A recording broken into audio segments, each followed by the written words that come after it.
என் நெஞ்சிற்கினிய சிம்மராசி என்பர்களே, சிம்மராசிக்காரங்களுக்கு பாருங்க, இப்ப ராசியில கேது உட்கார்ந்துருக்காரு, 7ல் ராகு உட்கார்ந்துருக்காரு. இந்த நேரத்துல 7ல் உள்ள சனி 8ஆம் இடத்துக்கு போறாரு. அது பேரு அஷ்டமத்து சனின்னு பேரு. ஜோதிட சாஸ்திரத்தில் ஒரு வார்த்தை சொல்றாங்க, அகப்பட்டவனுக்கு அஷ்டமத்து சனி அப்படிங்கிறாங்க. அப்படின்னா பயம் வருது, அஷ்டமத்து சனி நம்மளை அழிச்சிருமாயா அப்படின்னா அப்படியெல்லாம் கிடையாது. எல்லாருக்கும் அஷ்டமத்து சனி கெடுதல் பண்ணாது, அதை முதல்ல புரிஞ்சுக்கிடுங்க. அஷ்டமத்து சனி பீரியடில் வாழ்க்கையில் உயர்ந்தவங்க பல பேரை நான் பார்த்துருக்கேன். நல்ல வேலை கிடைச்சவங்க, அடுத்த மாநிலத்தில் நல்ல வேலை கிடைச்சவங்க, நல்ல முறையில் கல்யாணம் முடி வந்தவங்க, ஃபினான்ஷியலாக நல்ல ஒரு க்ரோத் அடைஞ்சவங்க அஷ்டமத்து சனியில் நடந்திருக்கு. அப்போ அஷ்டமத்து சனி எப்போ கெடுதல் பண்ணும் அப்படின்னா, நம்ம ஜாதகத்தில் பூர்வ புண்ணியாதிபதி பாதிக்கப்பட்டிருந்தா தான் அஷ்டமத்து சனி கெடுதல் பண்ணும், மற்ற நேரத்தில் பண்ணாது. ரெண்டாவது விஷயம், அஷ்டமத்து சனி நடக்கும்போது நமக்கு சனி திசையோ சனி புத்தியோ நடந்து அது நம்ம ஜாதகத்தில் கெடுதலாக இருந்தால் தான் நமக்கு கெடுதல், இல்லாட்டா ஒன்றும் கிடையாதுங்க. அஷ்டமத்து சனி வந்த ஜோடு தெரியாமல் போயிடும். சிம்மராசிக்காரங்களுக்கு என்னென்னா, சிம்மத்துக்கு அதிபதி சூரியன். இந்த சூரியனும் சனியும் பகை, அதனால தான் ரொம்ப பயப்படுறாங்க. அதனால தான் எல்லாரும் பயந்துக்கிடாதீங்க அப்படின்னு நான் சொல்கிறேன். சிம்மராசிக்காரர்கள் மிகப்பெரிய வெற்றியை பெற போறீங்க இந்த காலகட்டத்தில். எப்படி தெரியுமா? அஷ்டமத்து சனி அள்ளி கொடுக்கக்கூடிய கடவுள். நல்ல காசு பணத்தை கொடுப்பார், போதும் போதுங்கிற அளவு காசு பணத்தை கொடுப்பாரு. சில பேருக்கு புதையல் வருங்கிறார், நல்ல பணம் வருங்க, புதையல் போல செல்வம் வருங்க. சிம்மராசிக்காரங்களுக்கு அப்படி ஒரு யோகம் இருக்கு. இந்த சனி பகவான் என்ன பண்றாரு, நம்முடைய தனஸ்தானம், 2வது ஸ்தானத்துக்கு பேரு தனஸ்தானம்னு பேரு, அதை பார்க்கிறார். தனஸ்தானத்தை சனி பகவான் பார்த்தால் நல்ல தன வரவு வரும்.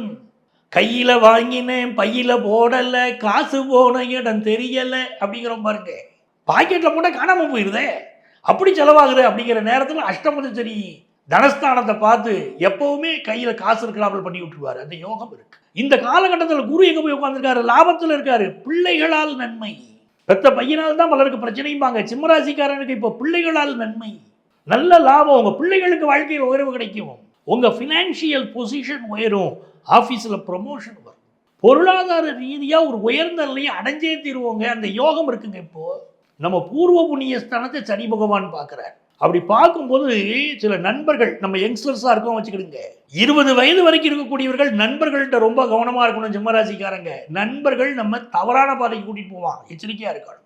40 வயசு வரைக்கும் இருக்கக்கூடியவர்கள், 20லேருந்து 40 வயசு வரைக்கும் இருக்காங்க பாருங்க, இவங்க தான் உண்டு தன் வேலை உண்டுன்னு இருக்கணும். ஆஃபீஸில் ஒரு குரூப் சேருவாங்க, நம்மளுடைய டீம் லீடர், மேனேஜர், இவங்களை பற்றி இப்போ தான் கிரிட்டிசைஸ் பண்ண ரொம்ப ஆசை வரும். நம்ம கூட இருக்கிற ஒருத்தன் மேலே போய் போட்டு கொடுத்துருவான் மேலதிகாரிகிட்ட, அவனும் சேர்ந்து தான் நம்மளோட பேசியிருப்பான், ஆனால் அவன் போய் மேலதிகாரிகிட்ட போட்டு கொடுத்துருவான். அப்போ நமக்கு வேலைக்கு உள்ள வச்சிருவாங்க. இது 20லேருந்து 40 வயசு வரைக்கும் உள்ளவங்க புரிஞ்சுக்கிடணும். 40லேருந்து 60 வயசு வரைக்கும் உள்ளவங்களுக்கு நல்ல வருமானம் வரக்கூடிய காலகட்டம் இது. புதிய வேலை தேடுறவங்களுக்கு புதிய வேலை கிடைக்கும். 60 வயசுக்கு மேலே ஆயிடுச்சா அமைதியாக ஆயிடணும். இந்த காலத்தில் உடல் நலத்துக்கு முக்கியத்துவம் கொடுக்கணும். நாக்கில் வாயில பிரச்சனைகள் வருவதற்கு, புண்கள் வருவதற்கு வாய்ப்புகள் அதிகம். செரிமான கோளாறு வர்றதுக்கு வாய்ப்பு அதிகம். நல்லா சாப்பிட்றத உருப்படியாக சாப்பிடணும். செரிமானம் ஆகாததை சாப்பிடக்கூடாதுங்க. அது வயிறு சம்பந்தப்பட்ட பிரச்சனைகளை இந்த சனி பகவான் சிம்மராசி கொடுப்பாரு.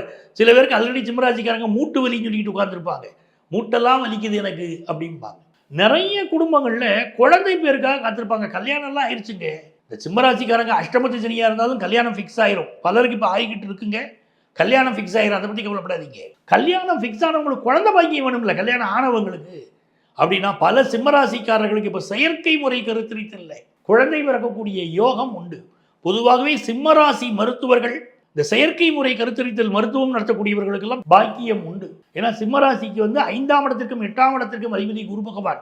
இவர்களெல்லாம் இந்த கருத்தரித்தல் சென்டர், செயற்கை முறை கருத்தரித்தல் சென்டர் நடத்துறவங்களுக்கு மிகப்பெரிய வெற்றிகள் கிடைக்கும். சிம்மராசியில் பிறந்த மருத்துவர்களுக்கு பொதுவாகவே அது. இப்போ இந்த காலகட்டத்தில் குழந்தை பாக்கியம் இல்லாதவங்களுக்கு நல்ல குழந்தை பாக்கியம் கிடைச்சிருமே. மிக நல்ல நேரம் நடக்குது உங்களுக்கு. வேலையில் பலருக்கு மாற்றம் வரும், அந்த மாற்றத்தை ஏற்றுக்கிடுங்க. சில பேர் நல்ல வரக்கூடிய மாற்றத்தை ஏற்றுக்கிட மாட்டாங்க. என்னங்க வேலை மாற்றம், இருக்கிற இடமே போதும் அப்படிமாங்கள்ல. அப்படி இருந்துடாம வேலை மாற்றத்தை ஏற்றுக்கிடுங்க. சூப்பராக இருக்கும் இந்த பீரியடு. சிம்மராசிக்காரர்களுக்கு உடன் இருப்பவர்கள், நண்பர்கள் முதுகில் குத்துவார்கள், அது மட்டும் புரிஞ்சுக்கிடுங்க. இந்த காலகட்டத்தில் யாரை வழிபட்டால் மிகப்பெரிய மேன்மை வரும். சிம்மம் சொன்னாலே நரசிம்மர் தான். நரசிம்மர் வழிபாடு செய்யணும், சிங்கப்பெருமாளை வழிபடணும். சனிக்கிழமைகளில் சென்று நரசிம்மரை வழிபடுவது பெரிய வெற்றிகள் கொடுக்கும். அதே மாதிரி சிம்மராசிக்காரர்கள் பெரிய பெரிய லாபங்களை பெறுவதற்கு இந்த காலகட்டத்தில் யாரை வழிபடணும் அப்படின்னா நரசிம்மர் வழிபாடு. இன்னும் மிகப்பெரிய வெற்றிகள் உங்களுக்கு வாழ்க்கையில வந்து சேரணும்னா ஆதரவு அற்ற குழந்தைகள், சனி பகவான் 5ஆம் இடத்தை பார்க்கிறாரு. அப்போ அனாதை குழந்தைகள் சொல்றோம், ஆதரவற்ற குழந்தைகள், ஏழை குழந்தைகள், இவர்களுக்கெல்லாம் படிப்புக்கு உதவி செய்யுங்க. ஏழையின் சிரிப்பில் இறைவனை காண்போங்கிறாங்க. அப்போ நீங்க படிப்புக்கு உதவி செய்யுங்க. மாணவர்களுக்கு கல்வி உதவி செய்தால் உங்க வாழ்க்கை சிறக்குமே.